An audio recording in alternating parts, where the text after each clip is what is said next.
করের কবিতা নেতাজি, পাঠ পরিবেশনায় আমি অনিন্দিতা দাস। একজন মানুষকে আমরা খুঁজছি, শাল বৃক্ষের মতো ঋজু, চন্দ্রমার মতো কোমল, পাহাড়ের মতো ধ্যানী, নদীর মতো গতিশীল, মেঘের মতো অভিমানী, আকাশের মতো জ্ঞানী। একজন মানুষকে আমরা খুঁজছি।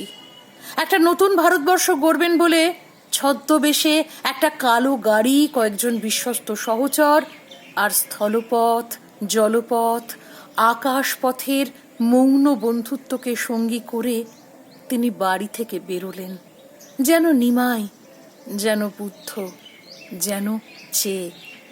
আমরা বছরের পর বছর ধরে তার তিতিক্ষা নিয়ে কথা বললাম, তার বোধিকে প্রণাম করলাম, তার সাহসকে স্যালুট করলাম, আর তারপর মানুষটাকে খুঁজতে থাকলাম।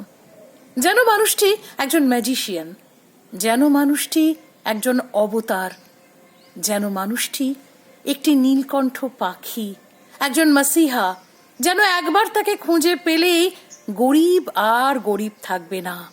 ধনীরা বাড়ির ছাদে বানাবে না হেলিপ্যাড, দুঃখী প্রাণ খুলে হাসবে, নারীরা হয়ে যাবে হাসনুহানা।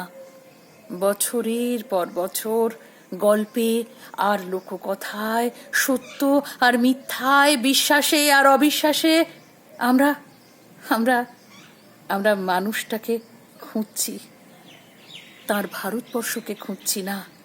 আমরা মানুষটাকে খুঁজছি, তার ভারতবর্ষকে খুঁজছি না।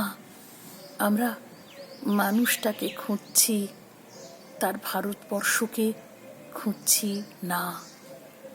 অংশুমান করের কবিতা নেতাজি, পাঠ পরিবেশন করে শোনালাম আমি অনিন্দিতা দাস।